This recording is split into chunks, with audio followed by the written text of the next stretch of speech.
Y acá en una, no es en una ventana, me equivoqué, en una pestaña.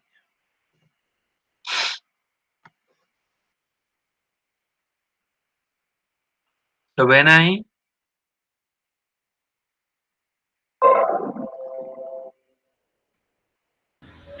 Y ahora sí. Bien. ¿Se lee o se ve muy chiquito? Muy chico se ve. A Ahora ver, sí. tratar de acomodarlo para que no se vea por lo menos la página entera por ahí. Bien. Bueno, haciendo un repaso, bueno, primero está toda la introducción, bueno.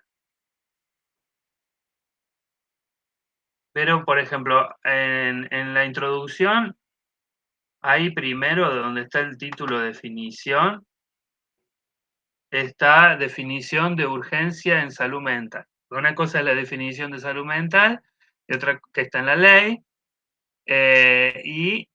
Acá está la definición de urgencia en salud mental. Dice, es toda situación transitoria que irrumpe y altera las funciones psíquicas, el desempeño habitual, que supone un alto nivel de padecimiento, de tal manera que la persona, el entorno y el personal sanitario consideran que requiere atención inmediata. Implica una crisis que puede tener causas orgánicas, psíquicas y barra o sociales, y constituye una ruptura del equilibrio vital. La urgencia es emergente del estado de malestar. No es un acontecimiento aislado, sino parte del proceso salud-enfermedad en el que la persona debe ser asistida de manera integral, biopsicosocial, en el ámbito sociosanitario, y requiere de un seguimiento para evitar la recurrencia. Esa, por ejemplo, esa definición me parece útil. La modalidad de atención que se especifica es en el modalidad o modelo comunitario.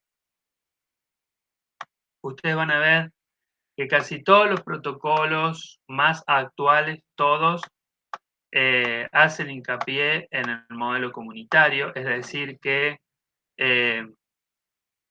no adhieren a la atención en el encierro ni en centros de aislamiento. Bueno, y si ustedes leen lo que dice acá, van a ir identificando partes que coinciden con lo que dice la ley. Por ejemplo, que se presume la capacidad de todas las personas, ¿no? Es decir, la ley de salud mental dice esto, no vamos a ver a la persona desde lo que no puede, sino que siempre vamos a ver a la persona desde lo que puede.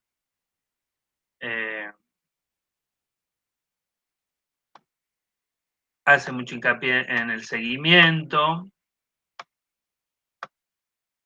hace mucho hincapié en la red de servicios de salud mental, es decir, muchas personas y muchas instituciones integradas,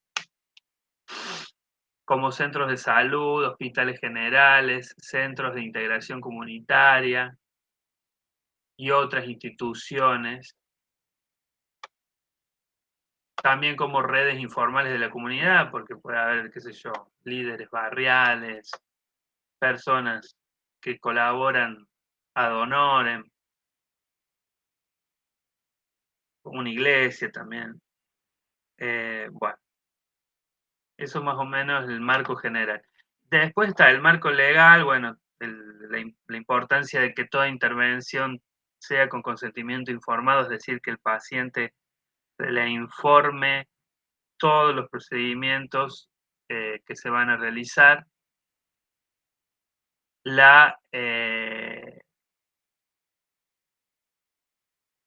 ver, acá porque se me vuelve chica. Dice, instrucciones anticipadas. Se tomarán en cuenta si la persona en crisis dejó asentadas directivas previas en caso de presentar una urgencia. Bueno, porque la ley también plantea eso, las personas, por ejemplo, el otro día hablábamos de epilepsia, por ejemplo, una persona con epilepsia, cualquier persona, pero pongo ese ejemplo particular, una persona con epilepsia puede dejar instrucciones de qué es lo que prefiere cuando tenga una crisis. Y la obligación del personal de tomar conocimiento de eso.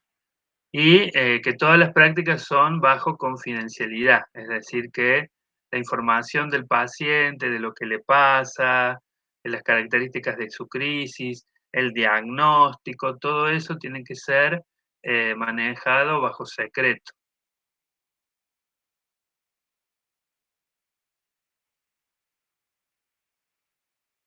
Esto es algo bastante complicado, digamos, porque la gente, en realidad, la gente, pero también los profesionales de salud están mal acostumbrados a divulgar con facilidad los diagnósticos psiquiátricos de los pacientes.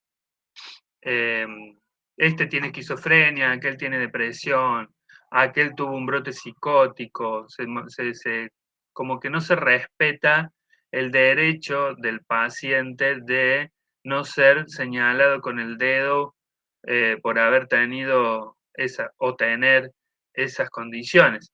Yo en el año, me parece, 2017, porque todos los colegios profesionales tienen un código de ética y un tribunal de ética.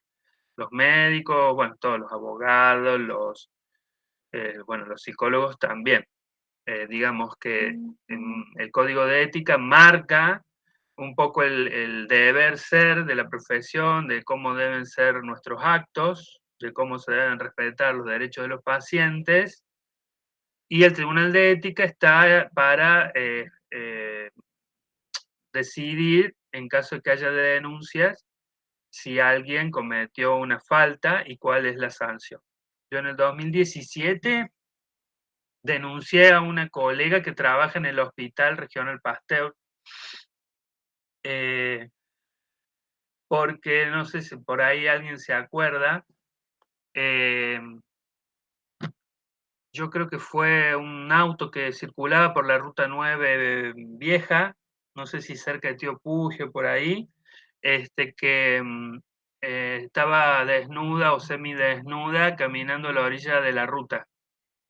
Entonces uno de los autos que iba por la ruta dio aviso a la policía llegó hasta el lugar y la subió al móvil y la llevó al hospital. Y un medio bastante conocido y también con mala fama de acá de la ciudad, supongo que se imaginarán cuál es, ese medio amarillista, Villa María Ya, la llamó a la psicóloga esta porque ella estaba de guardia en ese momento y la recibió ella. Y el periodista, obviamente, como periodista, va a preguntar, ¿no es cierto? Bueno, ¿qué le pasa a esta chica? ¿Por qué estaba así? Y la psicóloga, bueno, primero que divulgó un diagnóstico, es decir, que en ese caso infringió el código de ética profesional y también la ley de salud mental. Dijo que era psicótica, que había tenido un brote psicótico, pero también la forma en la que explicó lo que le pasaba a la mujer era bastante, ¿cómo se diría la palabra? Despreciativo. eh, Decía como que pobrecita, no sabe lo que hace. eh, eh, bueno, en términos así peyorativos, ¿no? Dejándola a la chica como eh, en una imagen discapacitante o una imagen negativa de su persona. Entonces, bueno, yo lo denuncié al colegio. Profe, el código de ética de enfermería, ¿en dónde se puede encontrar? Sabes que, porque códigos de éticas hay un montón, digamos, pero el que yo quería buscar, ¿Quién es define el código de ética de enfermería? lo que pasa es que ustedes creo que no tienen colegio, tengo entendido. Claro, no está colegiado, por ende no tiene un comité de ética, en consecuencia no tiene quien regule ni la práctica ni nada. Ustedes cuando sacan matrícula, porque yo sé que ustedes sacan matrícula, Sí. ¿lo sacan dónde? En el Eso Ministerio de Salud. tampoco lo entiendo, porque debe ser alguna matrícula de algún anexo del ministerio, porque no. Porque yo, por ejemplo, hay otras profesiones, como por ejemplo acompañantes terapéuticos, por ejemplo. Ellos al no tener colegio, porque es así, el Ministerio de Salud de la Nación es el encargado de controlar todas las profesiones de la salud, de controlar la acción de todas las profesiones de la salud. ¿Qué ha hecho el Estado argentino y el Ministerio de Salud para alivianar un poco la carga de ese trabajo? Creó colegios. Es decir, que en vez de controlar el gobierno, controlan los mismos colegas, porque los colegios son autoridades, son colegas nuestros, es decir, el colegio de psicólogos, las autoridades son psicólogos que van a elecciones, ganan y durante un periodo gobiernan el colegio y llevan adelante la tarea que en realidad originalmente le corresponde al Ministerio de Salud. Pero las profesiones que no crearon su propio colegio siguen dependiendo directamente del Ministerio de Salud. Entonces sacan la matrícula en el Ministerio de Salud y se supone que el Ministerio de Salud es el que tendría que controlar la conducta de los profesionales. Pero obviamente siempre ha ocurrido que es más fácil que ocurra el control de los colegios y no del ministerio, porque es sabido que muchas veces se envían denuncias al Ministerio de Salud que nunca son contestadas. Y otra de las Entonces, cosas, también nos olvidamos las éticas. Enfermería tampoco tiene un juramento hipocrático. tampoco, claro, exactamente. O sea, que cualquier enfermero podría ir a divulgar sobre algún paciente que En realidad, relativamente juzgable eso. claro, porque primero se podría, como les decía, denunciar al Ministerio de Salud, pero sabemos que de mucho efecto no va a tener. Después se puede denunciar a la justicia común, porque vos, digamos, por eso yo decía, vos por un lado podés infringir o violar el código de ética si es que lo tuvieras. En ese caso, son los colegios o el Ministerio de Salud el que debe decidir sobre tu conducta. Pero después también estás violando la Ley Nacional de Salud Mental. Por lo tanto, cuando uno viola una ley nacional, se denuncia en un tribunal ordinario, en el tribunal, en la justicia de tu jurisdicción. ¿Ah? Yo eso no lo hice, lo podría haber hecho, yo podría haber denunciado a mi colega tanto en el colegio por la falta del código de ética como en los tribunales de Villa María por la violación a la ley. No lo hice porque no tenía tiempo de buscar, porque realmente hay que buscar un abogado para que te ayude a hacer el escrito y después presentarlo al tribunal. Eh, acá, pero vos sabés que acá sale una noticia de...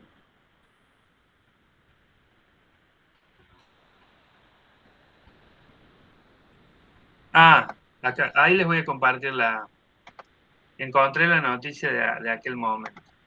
Déjame presentar una pestaña. Y ahora vamos a ver si dije bien el año. Yo dije 2017, pero me parece que fue después. No, sí, estoy bien, 2017. En el diario de Villa María, el titular dice: la encontraron desorientada y con una patología psiquiátrica aguda. Hasta ahí el título. Bastante bien, pero bueno, no hay por qué decir que es una patología psiquiátrica, ¿no? Hay, nada más que no los quiero llenar de reglamentos y protocolos, hay un protocolo de salud mental para los medios de comunicación que establece cómo se deben comunicar los casos de salud mental en los medios.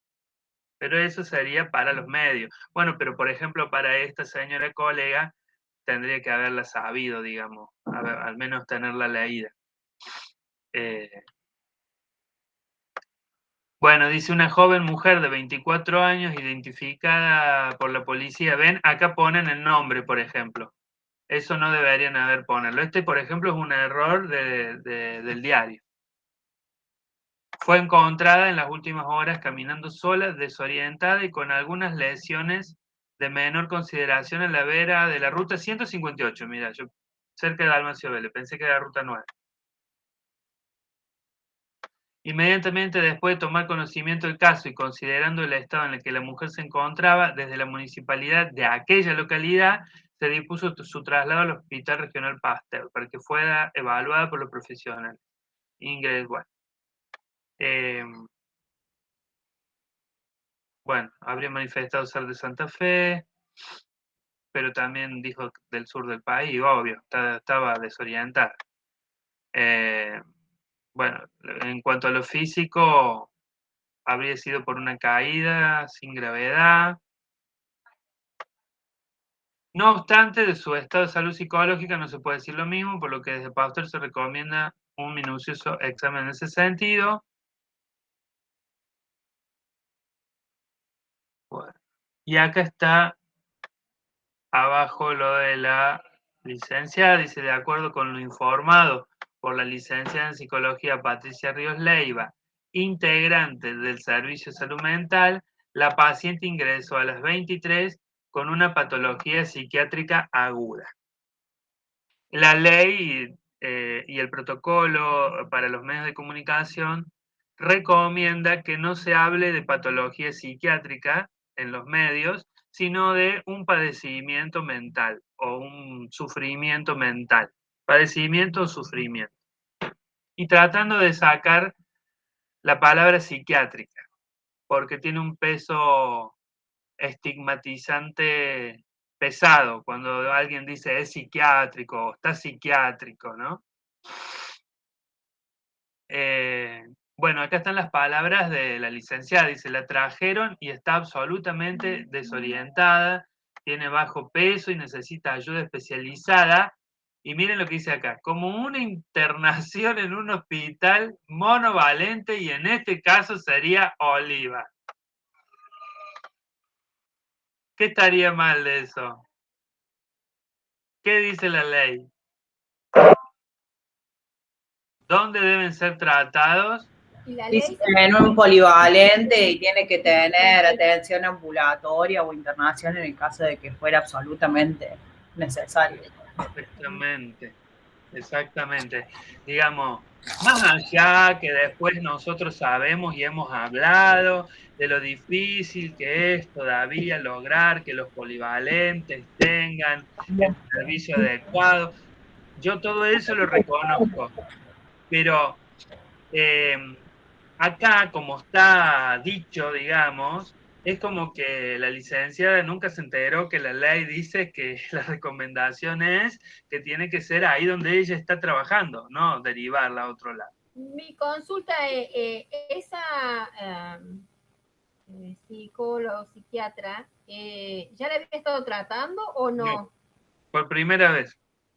Y por eso tenía el derecho de decir todo lo que dijo y que estaba justo para internarla directamente a Oliva. No tenía ningún derecho ni por ser primera vez, ni tampoco por haber sido su paciente de años, no tiene ningún derecho, primero, de brindar información específica sobre ella, segundo, de tratarla de que tiene algo psiquiátrico o de psiquiátrica. Y tercero, de que hay que internarla en Oliva. Todo estigmatizante, digamos, todo hacerle quedar como una loca. Poca humana, diría yo. Sí, porque digamos, ¿qué pasa? ¿Por qué todo esto debe prevenirse? Porque nosotros hemos venido hablando de que hay brotes, creo que esto lo preguntó, me parece que bueno, no me acuerdo quién lo preguntó, pero alguien de ustedes lo preguntó, si el brote psicótico puede aparecer y después desaparecer y la persona volver totalmente a la normalidad. Y yo les dije que sí. Entonces, supónganse que esta chica, encima joven, que es un dato importante porque generalmente las personas jóvenes cuando sufren brotes psicóticos tienen mucha posibilidad de recuperarse totalmente. Si esta chica tiene un brote y es asistida y después ya está, volvió totalmente a la normalidad, ¿por qué no cuidamos un poco su imagen? ¿Me explicó? Porque si ella queda asociada en la comunidad como una loca, después le va a costar que la miren con los mismos ojos que antes. Algo de esto pasó también, no sé si lo recuerdan, con Matías Alé, el actor que tuvo un brote psicótico, y él se recuperó bastante bien, por lo menos por lo que se ve. Pero se hizo todo tan público y hasta el día de hoy se siguen viendo situaciones o periodistas o conductores de televisión que se burlan o lo toman a risa eso. Eh, hace poco, hará, no sé, un mes más o menos, vi un informe en Bendita TV de Canal 9, donde recordaban algunas partes de lo que él le pasó y lo tomaban a risa como un chiste. Eso también dentro del protocolo para los medios de comunicación está prohibido tomar a chista los cuadros de urgencia mental porque es como que se le da el mensaje a la sociedad de que, bueno, que hay, como en la Edad Media, que eran como diversión para el pueblo, ¿no? Y eso también implica eh, eh, invisibilizar o ocultar el sufrimiento y el padecimiento que tiene la persona en ese momento.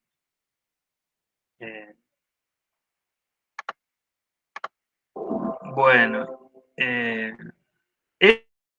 esta no es la nota, esta es la del diario, la de Villa María ya no sé si está, no la encontré. En la de Villa María ya incluso está el audio, porque en realidad le hacen una entrevista oral a la psicóloga y la graban con un grabador y cuelgan en la página el audio. Bueno, yo al Tribunal de Ética mandé todas las notas que encontré de los diarios, el audio que se publicó en Villa María ya, y cité uno por uno los artículos del Código de Ética que yo creía que estaba violando o transgrediendo.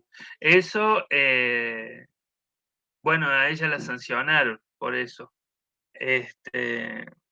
Obviamente, el Colegio Psicólogo cometió un error, esto se lo cuento así de más, chusmería. El Colegio Psicólogo cometió un error porque las denuncias que hacen colegas contra otros colegas deberían ser secretas. Y el Colegio Psicólogo dio mi nombre. Así que la colega, si le llegan a preguntar por Pablo Arriaga, atájense. Atájense porque no creo que les diga algo lindo. Seguro que le va a mandar saludos. Sí. Lindos saludos, afectuosos. De todas formas, es una colega que hace rato, hace tiempo, los que son de acá de Villa María, si han ido al psicólogo al hospital, hace tiempo que vienen comentándose cosas de ella, pero también uno tiene que tener cuidado uno no puede denunciar comentarios. En este caso, Pero el digamos, problema es que está, el problema es que está en salud pública. claro, pero bueno, el hospital tiene un director, tiene un jefe de personal, el Ministerio de Salud de la provincia debería de controlar cuáles son los profesionales, cómo se comportan, y bueno, no sé cómo es la cosa, pero ella hace muchos años que trabaja ahí. Tiene una jefa de salud mental que también es colega. Y yo he tenido comentarios de gente que por ahí no conozco mucho, y he tenido comentarios de gente de familiares muy cercanos que me han confirmado los comentarios de las otras personas.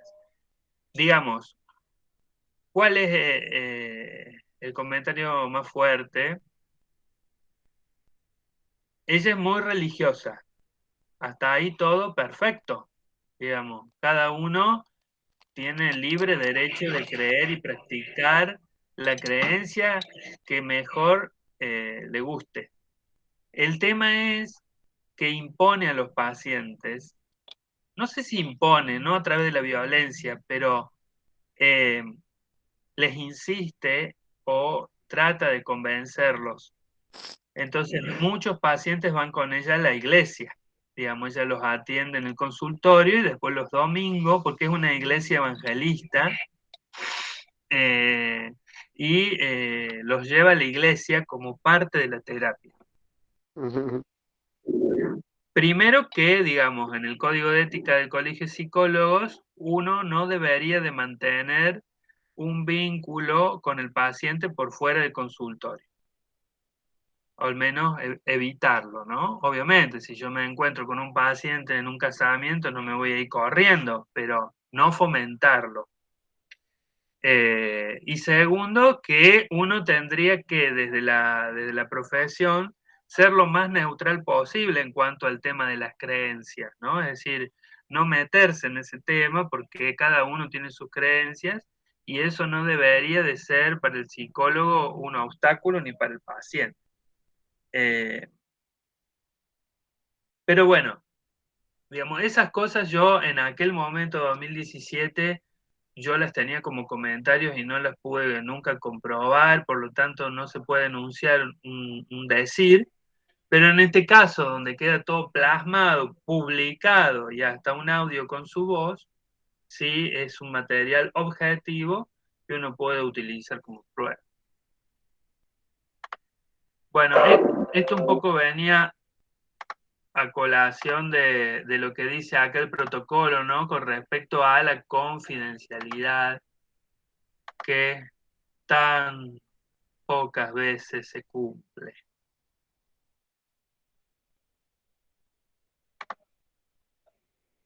Bueno, con respecto al protocolo que estábamos viendo, ahí menciona cuáles son las medidas iniciales de cuidado frente a la situación de urgencia en salud mental. Por eso es interesante porque, digamos, les da una guía o nos da una guía de cómo intervenir frente a una urgencia de salud mental. Ahí va punteando, ¿no? Una atención digna, receptiva, humanitaria, que sea una atención lo más pronta posible, garantizar condiciones de cuidado, no dejar a la persona sola, no dejar al alcance elementos potencialmente peligrosos. Esto lo agrandé un poco más. Si el riesgo de violencia es elevado, el encuentro será con la puerta abierta y con eventual acompañamiento y o colaboración de otras personas, disponer del tiempo necesario para la atención, disponer de ser posible un ambiente de privacidad e intimidad, asegurar una comunicación clara, comprensiva y sensible a las diferencias de edad, género, cultura, idioma, generar un vínculo de confianza, En el caso de que la persona llegue sola, localizar referentes vinculares. En el caso de desconocimiento de su identidad, deben realizarse averiguaciones tendientes al esclarecimiento de su identidad. Si la trae personal de seguridad, se solicita la permanencia del personal con el fin de aportar datos. Identificar a los referentes vinculares que pueden resultar tranquilizadores.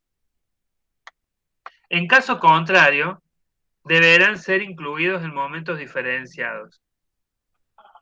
Considerar que los referentes vinculares también requieren la atención del equipo de salud.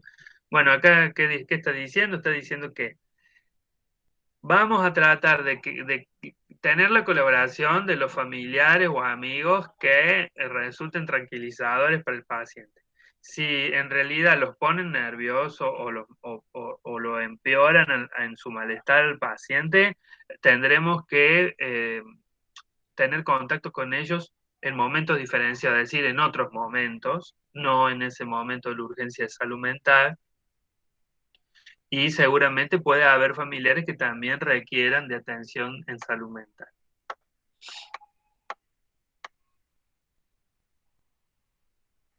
Dice, la reacción al miedo es una variable frecuente. El miedo puede llevar a defenderse, pudiendo generar una conducta de retraimiento, rechazo, violencia o fuga. ¿No? Todo esto me hace acordar el caso del Chano. El miedo del propio equipo de salud ante las expresiones del paciente o por prejuicios o desconocimiento. Si esta variable se tiene en cuenta, será más sencillo comprender las reacciones e intervenir en consecuencia transmitiendo serenidad. Bueno, y acá está la parte de qué es lo que hay que evaluar cuando estamos frente a un paciente de estas características. El aspecto general, la presentación de la persona, cómo llega, con quién, en qué condiciones, su ámbito sociocultural, un examen físico general, signos vitales, si hay embarazo, signos de abuso sexual o maltrato, signos de autolesión o intento de suicidio, signos físicos de consumo nocivo de sustancias psicoactivas, estado psíquico global. Esto está en el anexo 1, es decir, al final del documento va a mencionar cuáles son los síntomas que podemos identificar. Tratar de averiguar cuáles fueron los desencadenantes de la crisis, indagar el contexto en el que esta crisis ocurrió, si hubo cambios en las costumbres o usos cotidianos o algún acontecimiento estresante en curso, tener en cuenta que pueden ser múltiples factores, tener en cuenta y averiguar si hay antecedentes de episodios similares o tratamientos previos, antecedentes familiares, tener en cuenta las condiciones de vida, los vínculos existentes, el empleo, la vivienda, la situación económica. Bueno.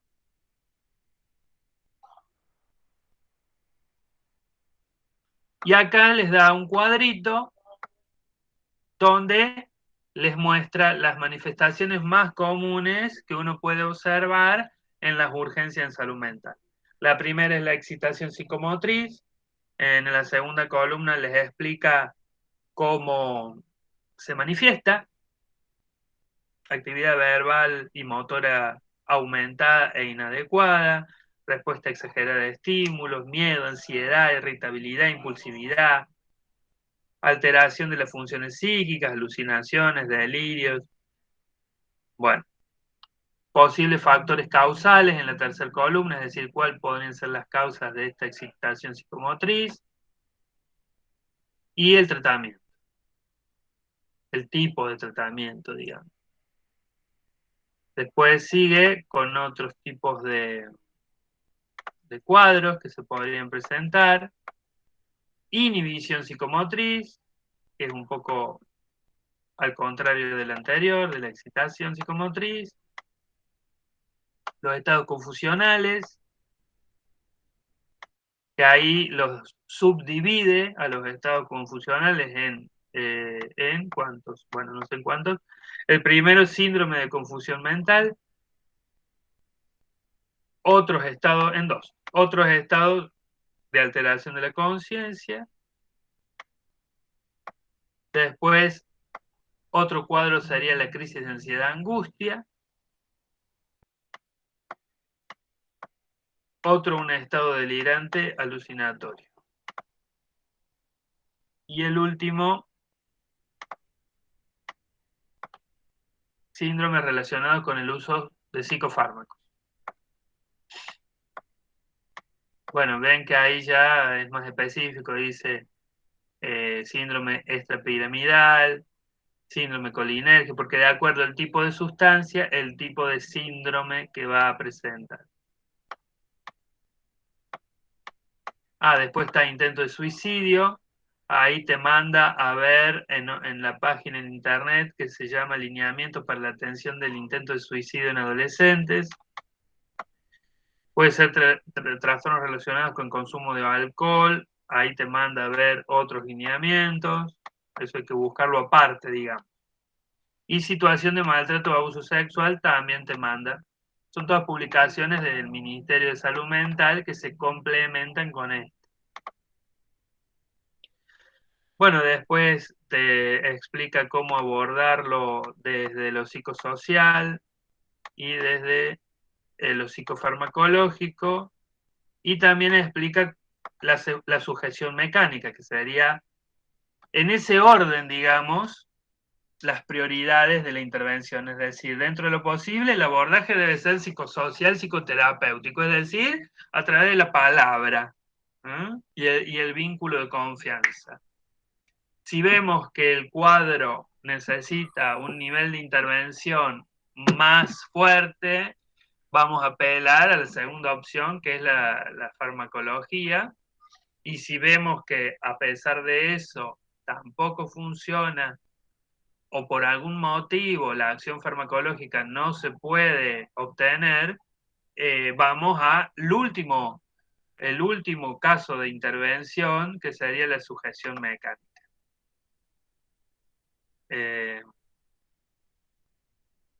Sujeción mecánica es la que me interesa al final. ¿No ve que dice? Se recurrirá a esta medida cuando haya sido imposible resolver la crisis por medio de la intervención verbal y o el uso de psicofármacos, considerando la persistencia del riesgo cierto e inminente. Tener en cuenta que al ser una medida restrictiva, su utilización está fundamentada en el cuidado de la salud y enmarcado dentro de un enfoque de derecho, sí, para evitar todo tipo de abusos de poder en esto, ¿no? Y violencia. La contención física no constituye una medida terapéutica por sí sola, es principalmente un medio para facilitar después el abordaje farmacológico o psicoterapéutico. Es importante contar con el personal necesario para efectuar el procedimiento. En caso de escalada de los síntomas de irritación y agresividad, no se debe esperar a ser agredido para intervenir. Las fuerzas de seguridad tienen la obligación legal de colaborar.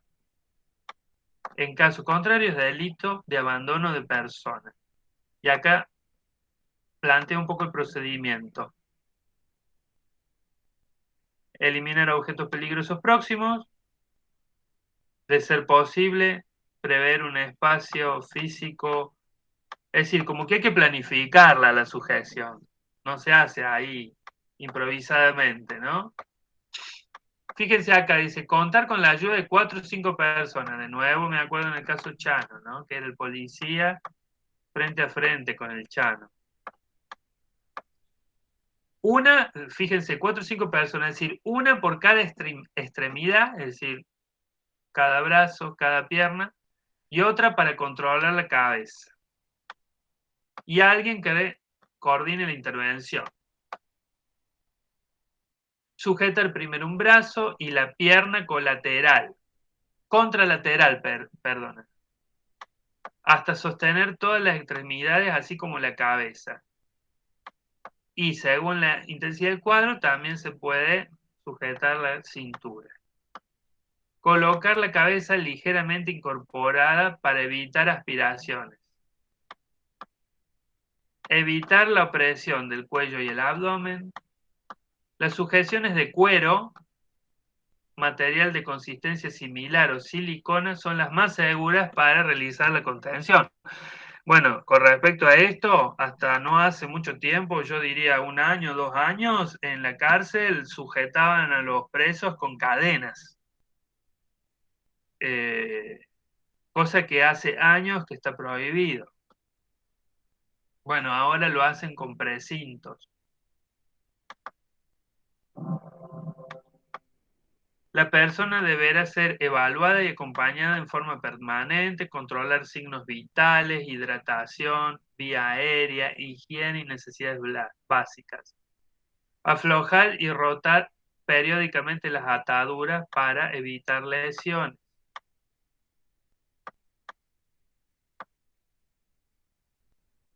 Fíjense lo que dice acá, ¿no? Todo esto, todo este hacer, tiene que estar acompañado de palabras. Explicitar cada acto del procedimiento. Es decir, nosotros al paciente, por más que esté en un estado confusional o excitado psíquicamente, hay que explicarle cada cosa que hacemos y dejar siempre en claro que la intención es ayudar y cuidar. Así como también que va a ser transitorio y breve, lo más breve posible.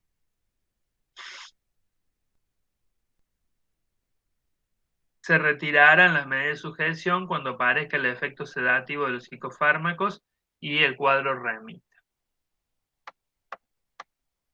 Después, bueno, plantea cómo seguir, porque una cosa es el momento de la urgencia y después viene el seguimiento posterior, ¿no? El tratamiento ambulatorio, la internación, ahí va a dar cuáles son los criterios para decidir una cosa o la otra.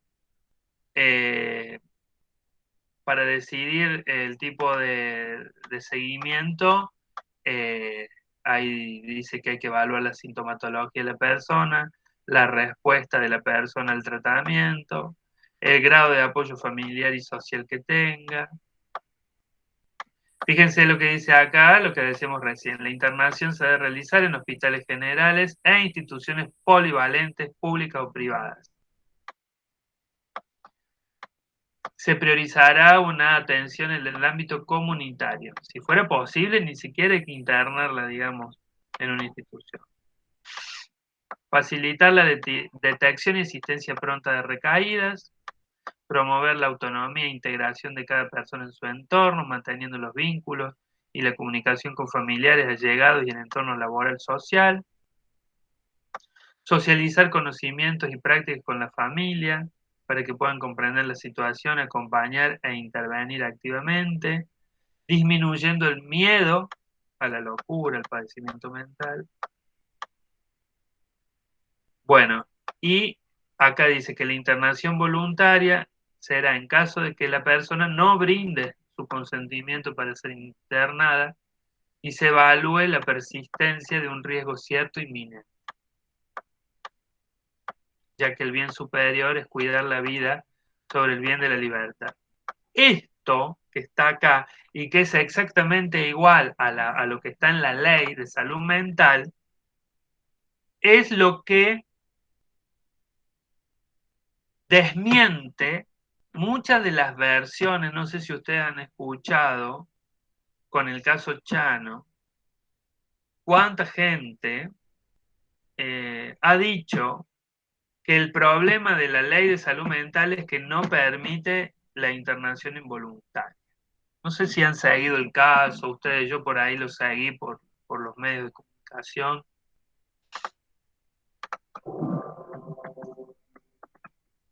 Si ustedes buscan,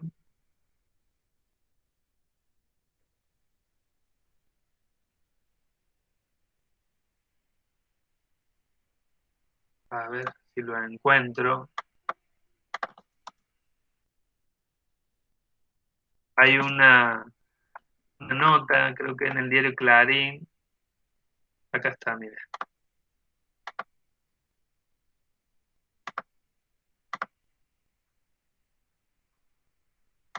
Fíjense lo que dice esto. Una pestaña. El pedido desesperado de la mamá de Chano. Hagan algo con la ley de salud mental. La adicción es una enfermedad.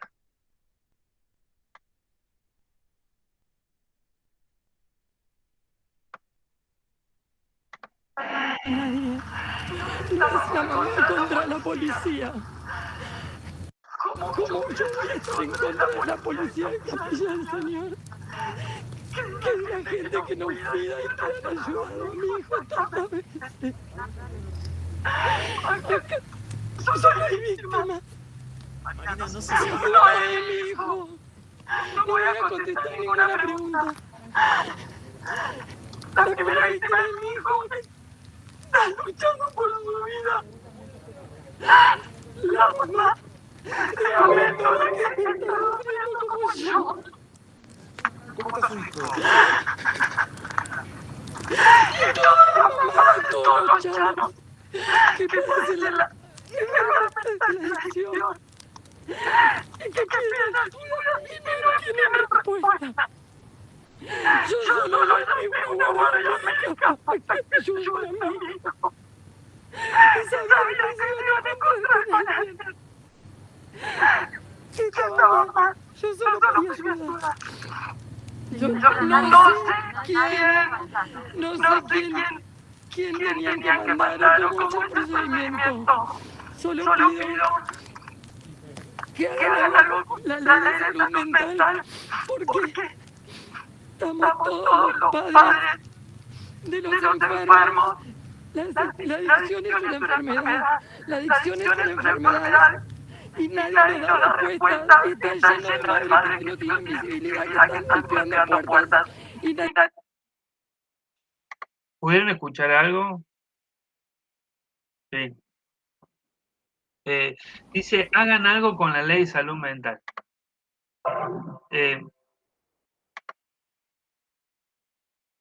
Bueno, no sé qué opinarán ustedes.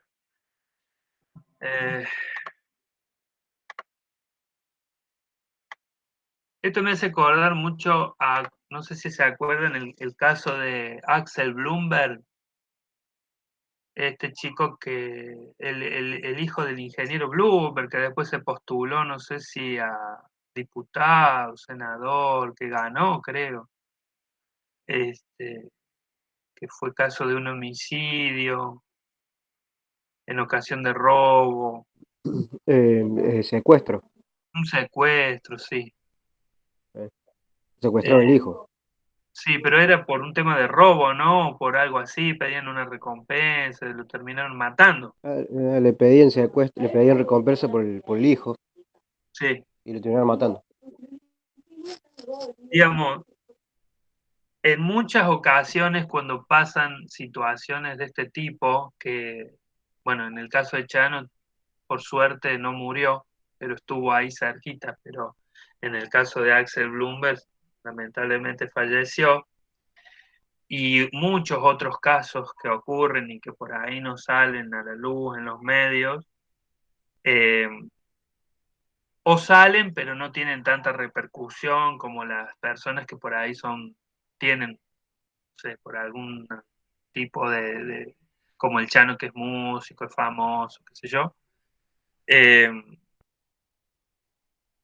Siempre cada 2 por 3 surge en la gente que por ahí no maneja mucha información de estos temas, surge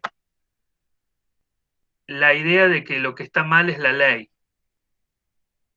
En el caso de Bloomberg, él planteó que la ley era la que estaba mal, porque las penas eran muy blandas. Digamos, hay supuestamente una teoría en la delincuencia, ¿no? De que si nosotros aumentamos las penas, los delincuentes se van a cuidar, digamos, o van a decidir no delinquir. Esto es relativamente cierto, porque en la historia de nuestro país y de muchos países alrededor del mundo, las estadísticas muestran que el aumento de penas reduce muy poco la cantidad de delitos. Incluso hay lugares en Oriente, por ejemplo, en Asia, donde las penas son de muerte. Bueno, en Estados Unidos, en el estado de Texas, donde hay muchos delitos que son condenados a la cámara de gas. Sin embargo, no han tenido suficiente éxito. Pero en este caso, lo que la mamá pide desde su lugar de mamá, desde el dolor y desde que no es el lugar de que es una ciudadana común, no es una experta ni profesional especializada en este tema, es que hay que cambiar la ley, porque la gente pide asistencia y no la tiene.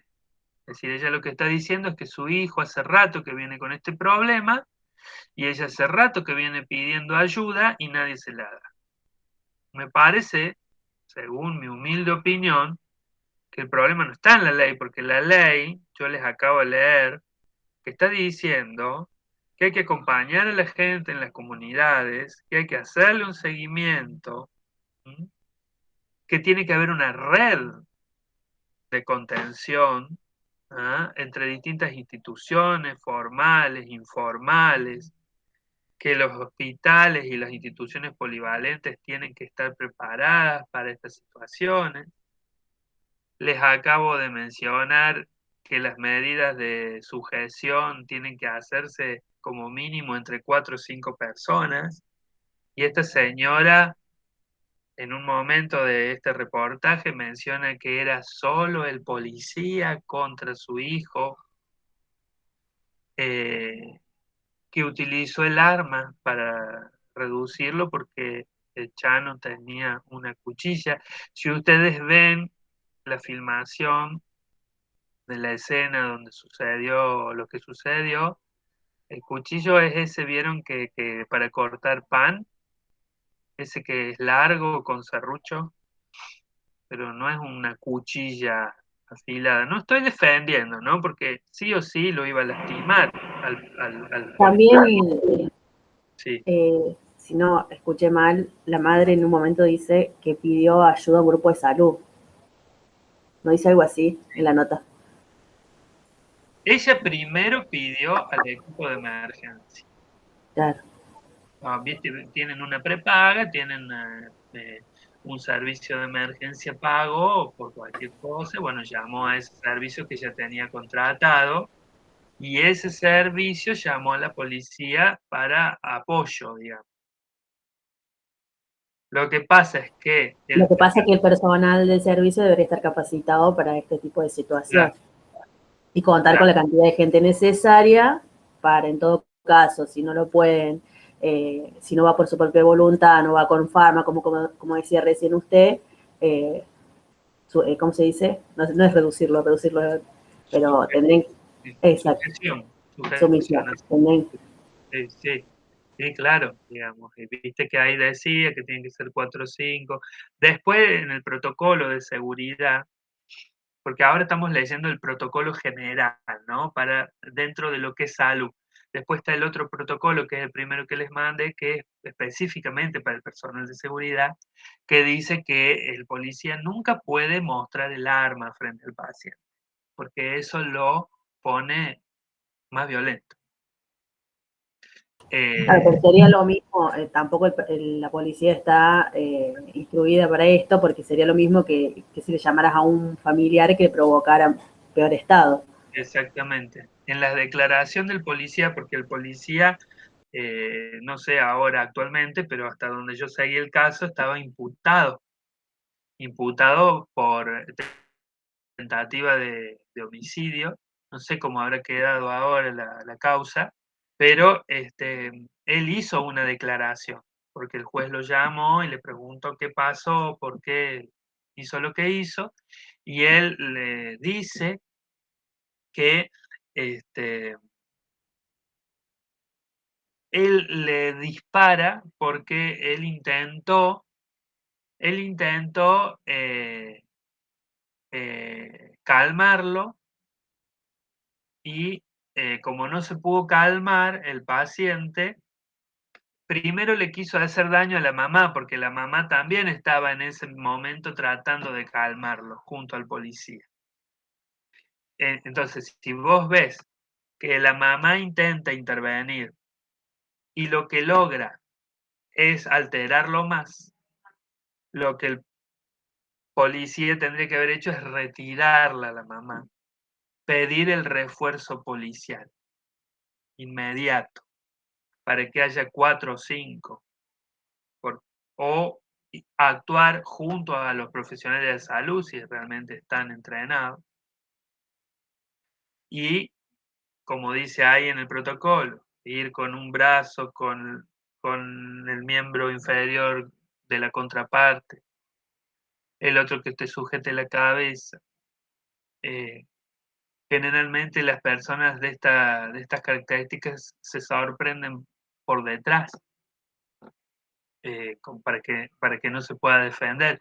Es decir, se pone a alguien que le hable de frente, que capte su atención, y por detrás actúan 2 o 3 que lo reducen para que no pueda hacer daño a las personas que se le acercan.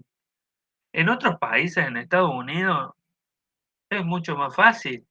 Se pone uno por ahí medio escondido con un rifle, con un dardo tranquilizante y se terminó. Digamos, en 5 minutos está... Esas situaciones se han visto por ahí en las noticias cuando hay a lo mejor algún intento de suicidio. Claro. Alguien que distrae a la persona y el equipo de bomberos, por lo general, se sabe ver en las noticias, son los que van por la espalda, digamos, y por lo general cuando están en balcones o en algún lado los meten para adentro, cosas así. Sí, lo sorprenden, claro. Otra cosa que dice la mamá, las adicciones son una enfermedad mental. La adicción es una enfermedad, dice ella, no dice una enfermedad mental. Lo dice el artículo número 3, creo, de la Ley de Salud Mental. Digamos, en la ley está. Me parece que el tema es, no hay porque si no caemos siempre en el error de cambiar las leyes pensando que cambiando las leyes los problemas se van a solucionar. Aquel problema que ella o cualquiera tendría que plantear es por qué los hospitales no están preparados, por qué la policía no está preparada, por qué el personal de salud no está preparado, por qué no se hace lo que dice la ley. ¿Por qué este chico Chano ha estado dando vueltas tanto tiempo sin un lugar donde lo puedan atender bien, donde le puedan hacer un seguimiento? ¿Por qué? Porque es en realidad el Estado el que no cumple con las leyes.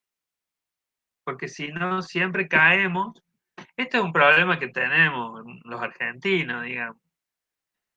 Nos echamos la culpa entre nosotros. Pero el Estado somos nosotros. Claro. Pero por ahí por ahí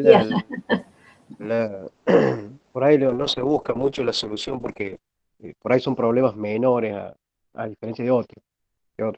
Creo que por eso no se da mucho hincapié. Sí, tal cual.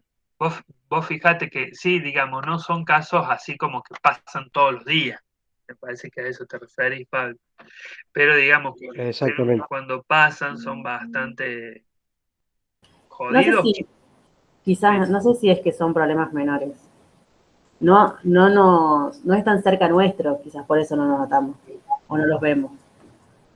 Quizás cuando toca a alguien a más de cerca, este tipo de problemas se hace más notorio y puede pasar también, digo yo, con respecto a cuánto se haga cumplir la ley. Si fuera de alguien cercano o algo eso, moverían para que se cumpliera.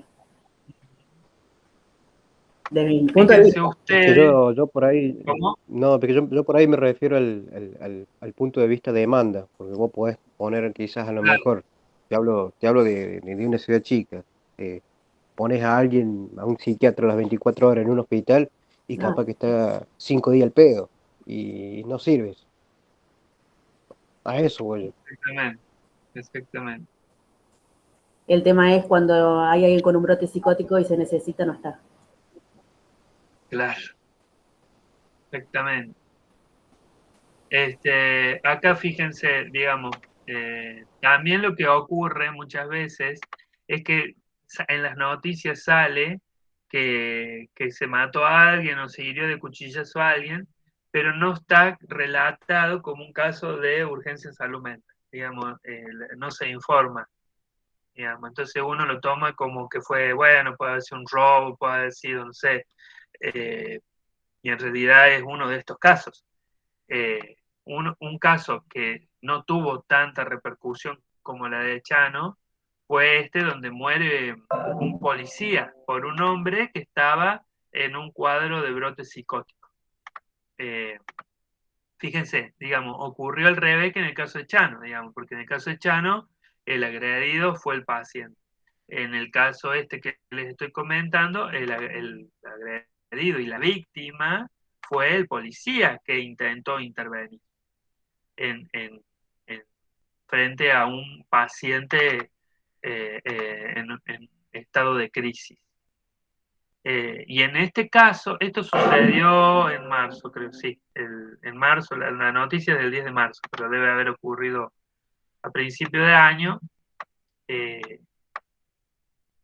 Terminó imputado el psiquiatra del paciente que agredió al policía. Lo acusaron de abandono de persona. Fíjense ustedes que, mirá, esto no lo tenía. Fallecieron ambos. Falleció el policía y falleció el paciente. La justicia procesó al psiquiatra del hombre que asesinó de varias puñaladas a un efectivo de la Policía Federal a metros del Malva, que es el Museo de Arte Latinoamericano, creo, en el barrio Palermo.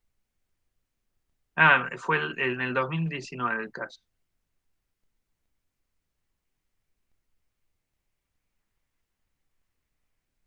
Claro, el paciente intimidaba a los transeúntes armado con un cuchillo. El efectivo de la policía intentó reducirlo y en el forceje otra vez, 1 contra 1, con un paciente con un arma blanca. El sujeto logró clavarle el cuchillo a la altura del corazón, evitando el chaleco antibalas. Murió poco después cuando era atendido de urgencia en la clínica Mater Dei. Pese a las graves heridas sufridas, el policía logró accionar el arma reglamentaria, efectuando varios disparos e hirió de bala al agresor, quien falleció también al día siguiente en el hospital Fernández. Acá está el video, no sé qué es lo que se ve. En septiembre del año pasado hubo un cuchillo y esto fue en plena vía pública. Seguramente recordarán estas imágenes. Fue una imagen que impactó porque fue a plena luz del día cuando varios comensales de un restaurante de la zona norte estaban justamente consumiendo en este lugar. Esta imagen fue tan impactante que llevó adelante un acto de memoria conjunto entre las autoridades de seguridad nacionales y de la ciudad de Buenos Aires que estaban en plenas despideces, crisis. Entre ellas estamos hablando de Sabrina Frederick y también de Diego Santilli. Ahora la justicia avanzó un paso más en un hecho inédito y procesó al psiquiatra que atendía a este hombre con las facultades alteradas. Luego, este hombre, recordemos que murió por las heridas de los impactos de bala que recibió del policía de la ciudad de Buenos Aires, que antes de morir se defendió. La carátula que pesa ahora sobre este psiquiatra es abandono de persona y también, atención con esto, homicidio culposo por el hecho derivado posteriormente a su tratamiento, es decir, que se está está acusando a este psiquiatra del homicidio culposo final del policía. Esto puede sentar un precedente histórico incluso para la ley de salud mental en la Argentina. Nunca se condenó a un profesional de la salud por un hecho derivado como un homicidio culposo por haber abandonado un tratamiento médico. Recordemos que este hombre con las facultades alteradas abandonó el tratamiento médico psiquiátrico por la extensa cuarentena en la Argentina. Fueron muchos los argentinos que abandonaron diferentes tratamientos y ahora todos los ojos de la justicia están apuntando contra este psiquiatra por abandono de persona y homicidio culposo de este policía. Pero ahí hay un abandono del tratamiento. O sea, Claro, no es netamente responsabilidad por ahí del psiquiatra. vos sabés que sí. Por eso es tan jodido el Pero tema.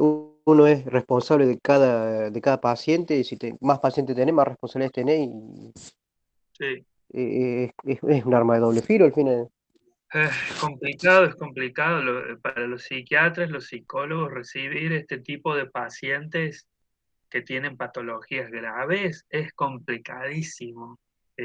Por eso, lamentablemente, yo les voy a ser 100% sincero. Yo trato de no tomar estos pacientes, porque ¿Qué se hace, profe? Tiene que usted, como médico, tiene que llevar todo el seguimiento. si, digamos, si el paciente no viene Sí. o no viene más o no tengo noticias de él, es mi deber tratar de buscar un contacto, hallar una noticia de él, y en el caso de que puedo llegar a enterarme de que está mal y que no viene, o puedo llegar a enterarme de que nadie sabe nada de él, en cualquier caso yo me tengo que ir a un tribunal. Acá, yo, por ejemplo, me pasara a mí, lamentablemente me tengo que tomar una o varias mañanas para ir a tribunales y hacer una denuncia en la fiscalía, dejando sentado todo lo que está pasando. No puedo sacarme de encima esto así como así. Ni siquiera informando a un familiar. No, ni siquiera. Y por ejemplo, en este caso que se dio que el policía murió, si el policía no hubiese muerto, es responsabilidad del policía. O sea, acá recae porque muere el policía, por eso recae en el psiquiatra. Sí, exactamente. Ah. No, digamos, también podría haber recaído en el psiquiatra, pero también hubiera recaído en el policía, porque ese disparo en realidad, digamos, la justicia hubiera tenido que analizar si ese disparo fue justificado o no. Mm. Bien.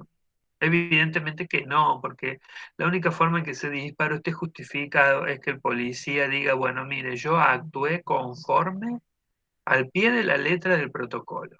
Éramos 4, éramos 5, e intentamos a través de la palabra, intentamos medicarlo, y pese a todo eso no funcionó y tuve que disparar. Solamente así él podría haber justificado su disparo. Lo que pasa es que lamentablemente también se cae en el error de, si este policía hubiera sobrevivido, en el error de juzgarlo a él. Pero también es cierto que cuando él estudia para policía, nadie le enseña esto. Esto no está en los cursos ni en las capacitaciones, yo se lo puedo asegurar. Yo trabajo en el servicio penitenciario de salud mental, no se habla, nadie sabe lo que significa la palabra. ¿Ah? Se habla todo de tácticas de guerra, tácticas de asalto, tácticas de esto, porque todo está apuntado estrictamente al delito común, al enfrentamiento con alguien que está con todos sus cabales ordenados y que tiene la intención de hacer un daño, una intención consciente. No alguien que está en una crisis y está desorganizado mentalmente. Claro, ya es lo que decíamos recién, tiene la práctica de lo cotidiano. Tal cual, tal cual. Y cada tanto surgen estas polémicas, surgen estos temas, pero Después, capaz que de acá a 1 año, 2 años, estamos volviendo a ver una polémica como esta y al final no se hizo nada y todo siguió igual una vez que la gente se olvidó y los medios de comunicación ya se ocuparon de otros temas y acá, digamos, seguimos igual como en muchos de otros temas, ¿no? Que nunca cambia esencialmente nada. Ese es el problema. Salvando las diferencias con el caso bueno, de Maradona también, recae todo en el psiquiatra, en el psicólogo, en el Tal, médico. tal cual, tal cual. Sí, viste que no es fácil porque los profesionales rápidamente quieren excusarse con esto de que él no quiso, Sí, que era un ¿no? paciente difícil, que no se Claro, animó a decirle que no. él no quiso que yo lo cuidara, ¿no? No es fácil, no es así, digamos, tan fácil de que la justicia te va a perdonar porque el paciente no quería que vos lo cuidaras. No, es complicada la cosa. Entonces es bastante jodido desde la profesión manejar estos casos porque las consecuencias legales pueden ser jodidas también. Pero Eh, ahí volvemos a la falencia que decíamos al principio, que yo creo que la mayoría de psicólogos o de psiquiatras estos casos no los quieren agarrar y esta gente está desesperada. Exactamente. ¿Sabes lo que pasa? Bueno, a mí me ha pasado, yo he tenido este tipo de pacientes que por ahí cuando se te descompensa en un fin de semana, bueno, vos tenés que estar con el teléfono o trabajar, digamos. Vos decís, bueno, yo el fin de semana me lo quería tomar para descansar y no, de repente te encuentras con el paciente en tu consultorio porque está descompensado o hablando horas por teléfono o varias horas o varias veces en el día. eh, y a veces cuando la situación no la podés pilotear, no se puede tranquilizar al paciente, tenés que empezar a buscar apoyo de centros de salud y no encontrás, no encontrás. Está todo desierto, te tiran de acá para allá, te patean, no hay sistema, no hay sistema. Yo he llamado al hospital, del hospital me mandaron al CAPS porque supuestamente eh, eh, es el CAPS el primer lugar, es decir, el Centro de Salud Barrial, el primer lugar donde uno debería acudir. Uno va al Centro de Salud Barrial y hablas con uno y te pasas con el otro, y no hay forma. Y sin hablar si es un fin de semana. Uf, ni te digo, olvídate. No te atienden el teléfono o te bailan de acá para allá.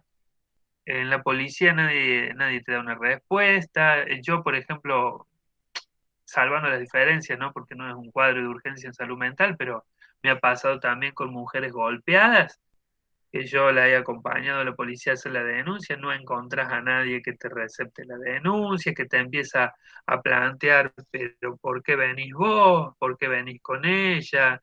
Eh, Te ponen en cuestionamiento si pasó lo que pasó. Me ha tocado a mí acompañar a una paciente acá a la comisaría Villa María y el policía le decía, pero ¿usted está segura de lo que va a hacer? Mire que después el psicólogo se va a su casa y usted vuelve sola a su casa. Eh, yo le llevé en mi auto a la mujer porque ella venía en colectivo de un pueblo de acá de la zona y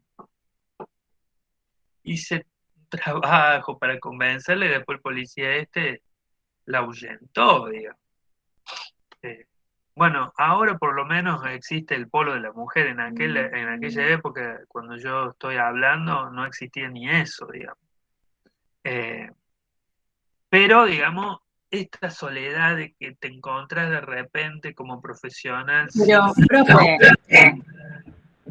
o lo de la mujer tampoco tiene un seguimiento, o sea, es ahí nomás que las ayudan y ya está.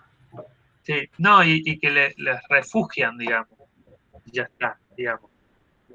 Claro, pero es muy limitado el tiempo.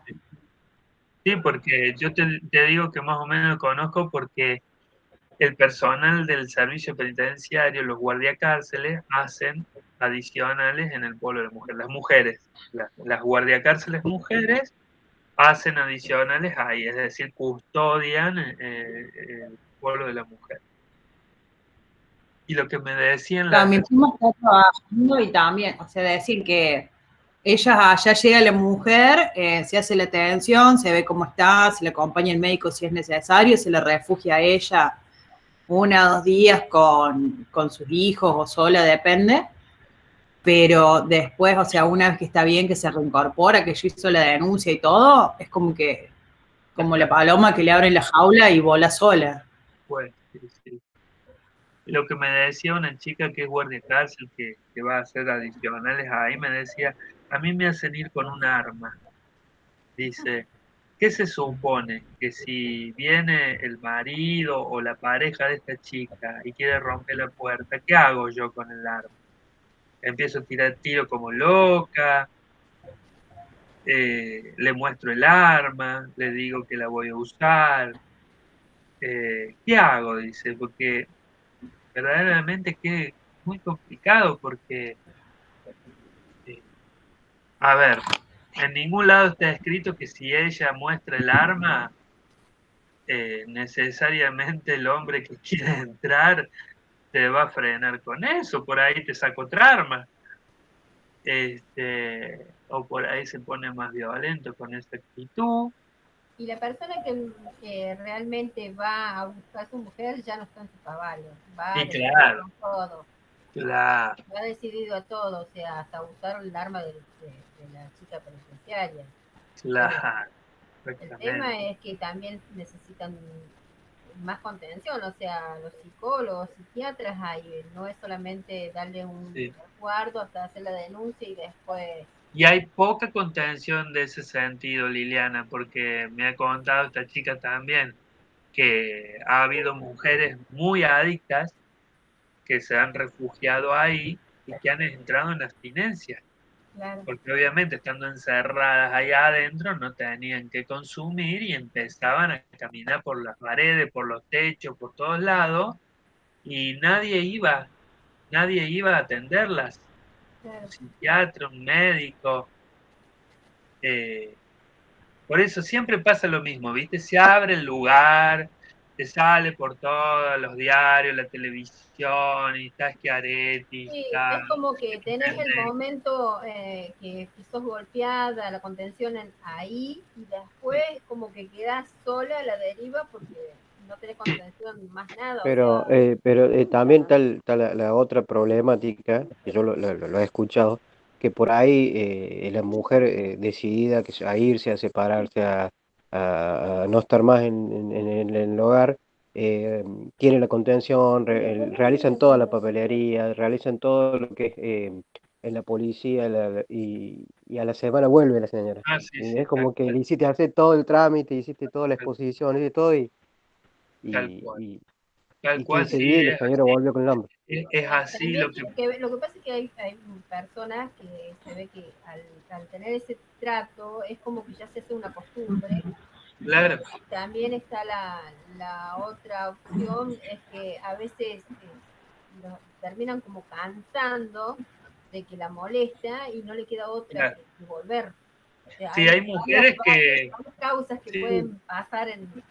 hay mujeres que terminan aflojando por cansancio y hay mujeres que vuelven porque tienen un vínculo patológico, digamos, que ellas también están encerradas en un vínculo patológico, pero, digamos, la única forma de revertir eso es con acompañamiento profesional, con Claro, pero aquí psicólogos. encima no, casi que no lo hay. No, Lamentablemente no lo hay, no porque tienen. cuando una mujer va y hace una denuncia a tribunales o en la policía, lo que le van a hacer es una restricción de acercamiento al hombre y nada más.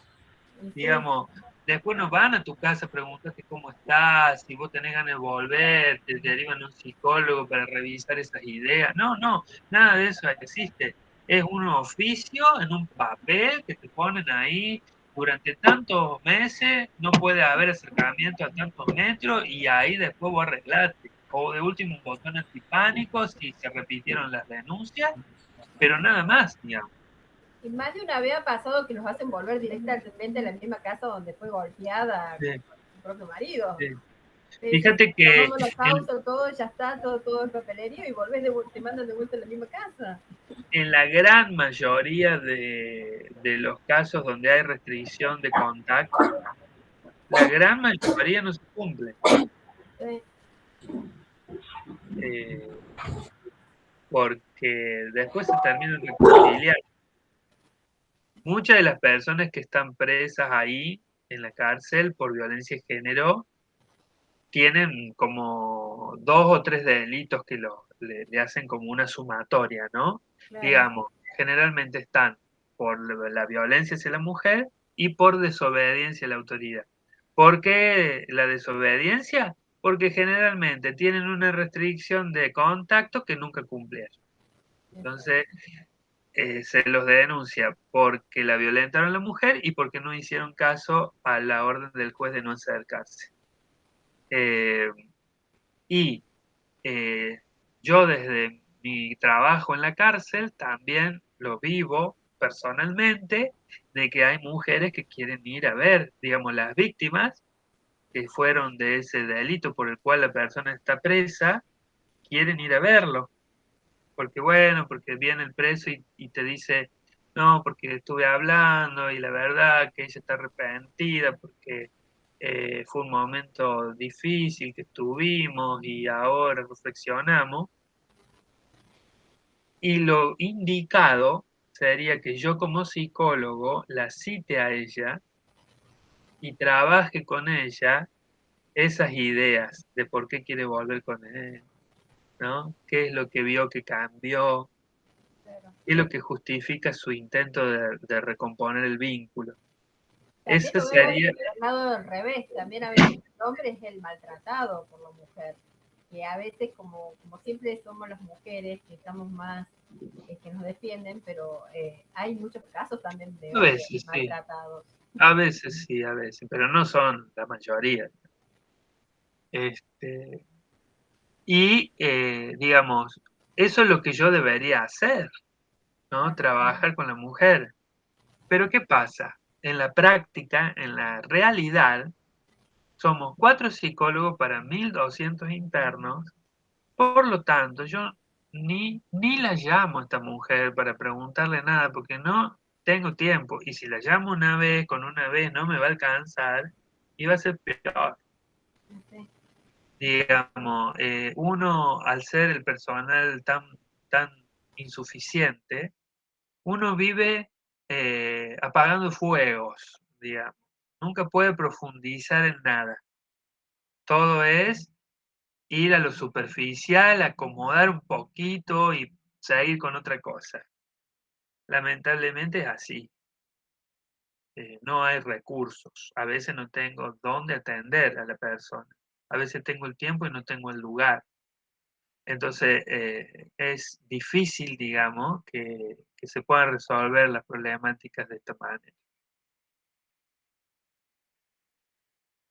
Bueno, con respecto al protocolo de seguridad, que yo sí ese ya lo había leído bastante, les digo que es bastante parecido al que leímos recién, solamente que tiene algunas especificaciones más propias de lo que es el ejercicio de la policía, ¿no? Pero es bastante parecido.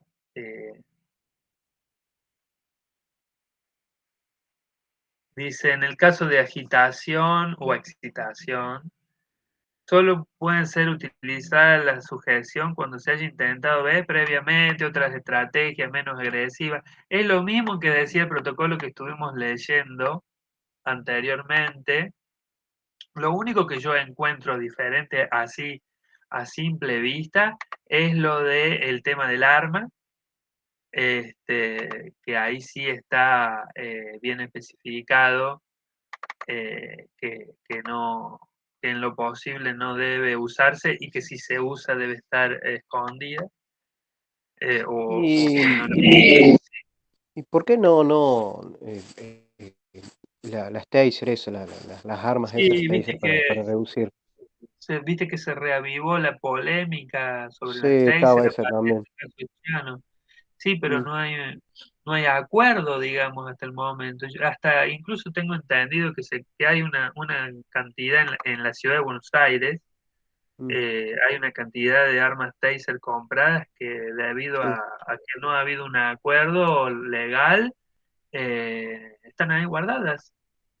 sí, sí, sí. Porque hay gente que está en contra y gente que está a favor, porque los que están en contra dicen que no son tan inofensivas como parece, sino que aparentemente hay una importante tasa de riesgos cardíacos, de muerte por el uso de estas armas. La verdad que yo lo que he escuchado, digamos, no sé exactamente si es así.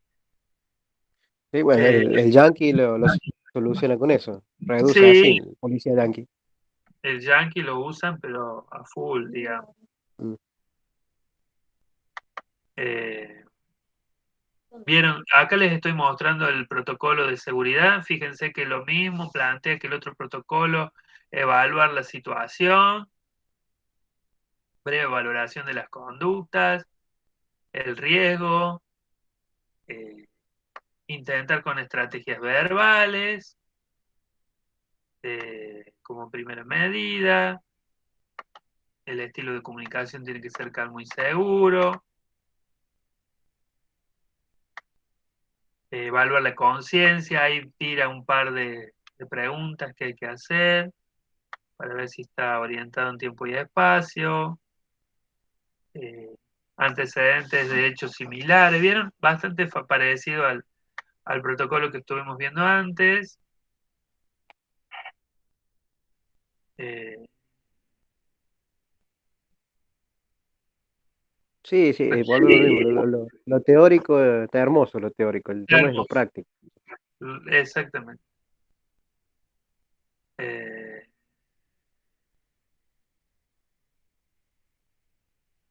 Está como más específico acá, porque plantea, bueno, solicitar refuerzo, evitar movimientos bruscos, y enfocarse en el aquí y en el ahora y no en cuestiones de largo plazo, evitar luchas de poder con el paciente,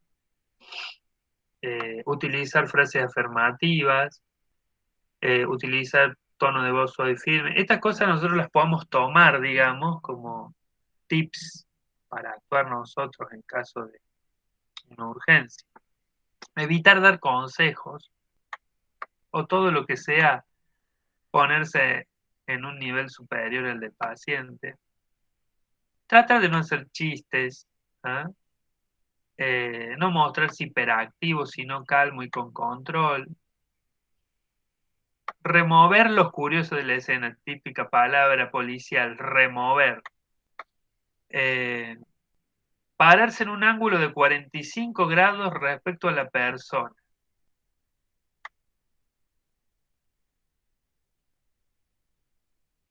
Bueno, solicitar asistencia inmediática del equipo de salud.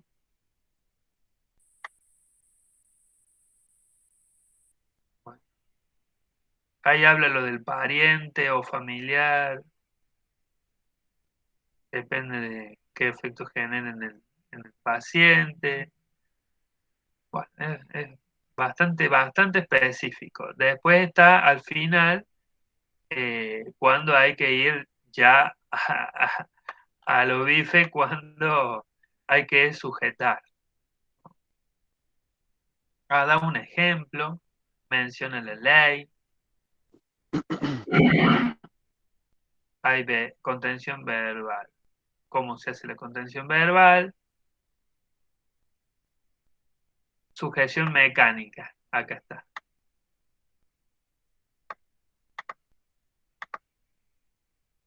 De nuevo, lo mismo que el otro protocolo, agotar los mecanismos de contención verbal, realizar pedir apoyo y colaboración antes de la tarea.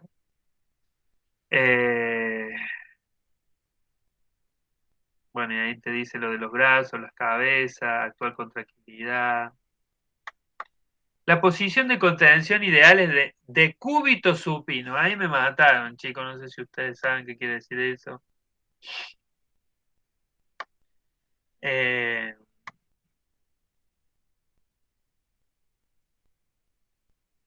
Ahí hay un dibujito. De cúbito supino creo que es de boca abajo. Boca abajo. Ajá. Boca arriba. Boca arriba. ¿Y qué es de cúbito? A ver, de cúbito. De cúbito dorsal, ¿no es boca Acostado, arriba? boca arriba. Y de cúbito dorsal. A ver, de cúbito supino. Acostado, boca arriba, prono para abajo. Así. Dorsal por el costado. Boca arriba supino. Ahí está el dibujito. Yo le pregunto a Don Google. Bueno. Ahí. Profe, Sí. ese el lineamiento que mandó usted, los documentos que mandó con el link, ¿eso no los puede descargar usted? ¿Los puedo cómo? ¿No los puedo descargar? Sí, ¿No te- descargarlos a dónde, a mi computadora. Sí. Sí. Ah, ¿lo puede mandar como PDF o como un documento web? Ah, porque claro, por ejemplo, este del Ministerio de Seguridad es un PDF, pero Sí, hay otro que es online, como que tenés que verlo sí. Dale, ya lo descargo y se los mando. Vamos, pues yo estuve tratando y no puedo, soy burrísima. Y coso. Y el otro no sé cómo está, la verdad que no me acuerdo. Los dos están con Están iguales. iguales. Sí. Claro. Bueno, ya los bajo. Sí, yo porque los Bueno. mandé del celular, pero en la compu los bajo se los mando. Bueno, digamos, vieron que dentro de las opciones que daba el otro protocolo, no este de seguridad, sino el de la excitación psicomotriz y los estados confusionales, una de las causas que pueden generar esos casos, esas manifestaciones, son las sustancias tóxicas. Entonces, bueno, ya para la clase que viene, porque no les voy a arrancar con ese tema nuevo hoy, así que les doy una semanita más, a ver si quienes no hayan tenido tiempo de pegarle una ley de la parte de las adicciones, así la semana que viene empezamos con ese tema. Solamente les hago la introducción, creo que esto ya se los dije la clase pasada, disculpen si me repito. Nosotros vamos a empezar hablando de la problemática de las conductas adictivas, ¿no? Porque para plantearlo con un título bien general, las conductas adictivas, que luego vamos a ir ingresando en la particularidad de si la conducta adictiva es hacia una sustancia, si esa sustancia es legal o ilegal, si es a una situación, digamos, una conducta adictiva a una situación específica, por ejemplo, la relación de pareja, o el sexo, o el juego. Y en ese sentido, digamos, siempre vamos a hacer hincapié en que el problema está en la conducta de la persona. Porque hay modelos para pensar esto que plantean que el problema está afuera de la persona. Es decir, el problema está en el juego. Entonces cierren los casinos. El problema está en la cocaína. Entonces metan presos los traficantes. El problema está en la mujer. Entonces, sepárate de ella. Y nosotros vamos a tratar de enfocarlo desde la perspectiva del sujeto, es decir, que el problema está en la persona y en su conducta. El problema está en ver cuánto control tiene esa persona sobre determinada La, conducta. ¿Está bien? exactamente, sí, Es porque, es que por ahí si hay una adicción es porque no hay control. claro, exactamente, hay algo dentro de la persona que le da un poder adictivo a eso que está afuera, ¿no? Porque, digamos, si la cocaína, si yo no la consumo, no pasa nada. El juego, si no voy al casino, no. O cuánta gente va al casino y no es adicta, Ujú. digamos. Pero hay como un modelo que sigue muy vigente, porque si ustedes escuchan hablar a la gente o ven en los canales o en las propagandas o donde sea, está, ojo con la cocaína, ojo con la marihuana, y a veces parece que estuvieran hablando de una persona, porque la marihuana es mala, porque la marihuana te atrapa, porque la marihuana te seduce. Pero si la marihuana es una planta, digamos, ¿por qué se le da tanto poder a una planta?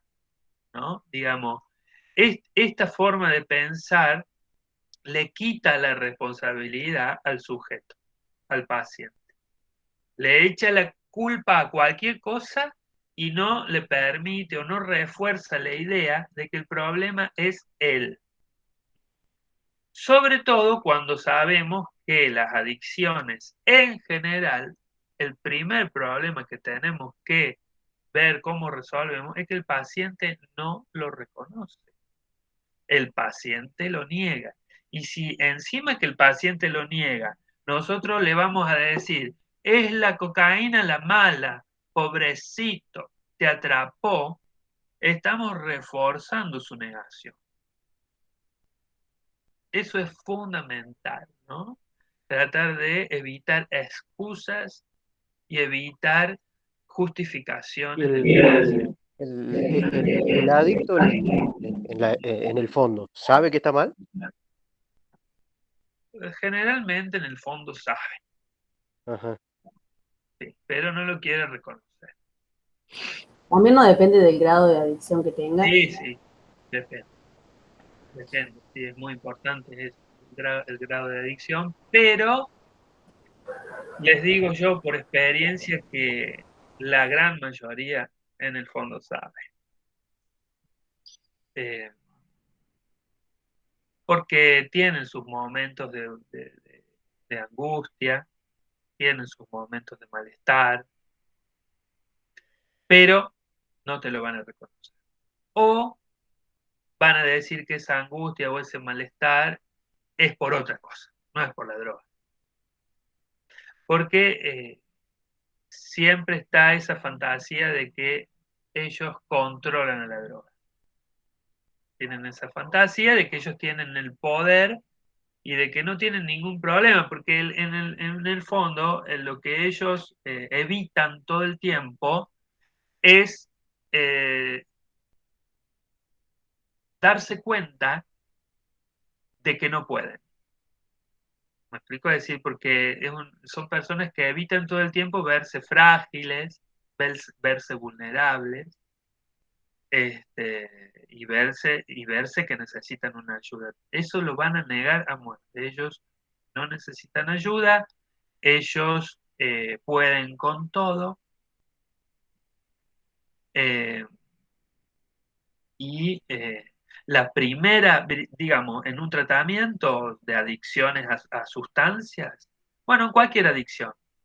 La primera, bueno, en el caso de las adicciones a sustancias, la primera fase del tratamiento es la desintoxicación. Porque primero hay que sacar al paciente, retirarlo, aislarlo de la sustancia. Pero después lo que sigue,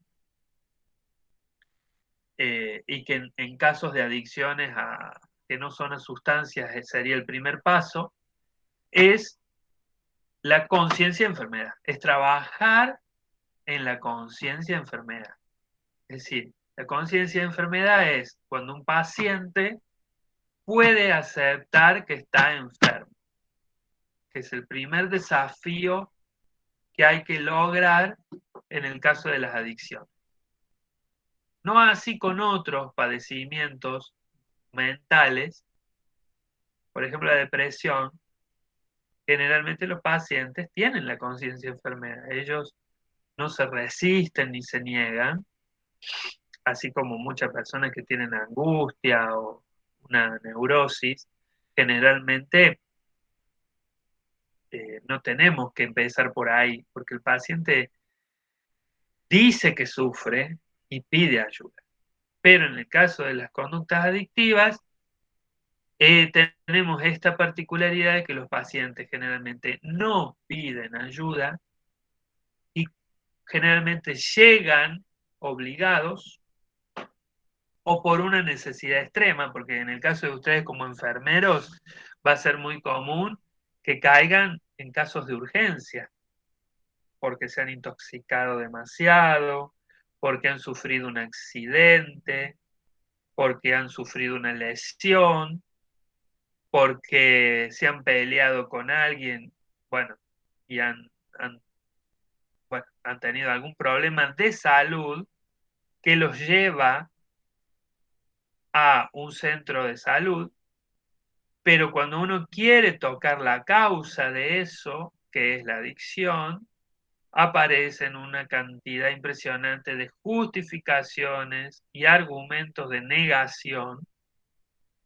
muy elaborados, ¿no? Muy armados, difícil de penetrar. Entonces, es el primer caso, la conciencia enfermera. Y luego, una vez que el paciente logró la conciencia de enfermedad, viene el paso de el cambio de la personalidad, el cambio de esas ideas, el cambio de esas sensaciones, ideas que tiene el paciente de que solo con la droga va a poder ser feliz, solo con la droga es quien es él.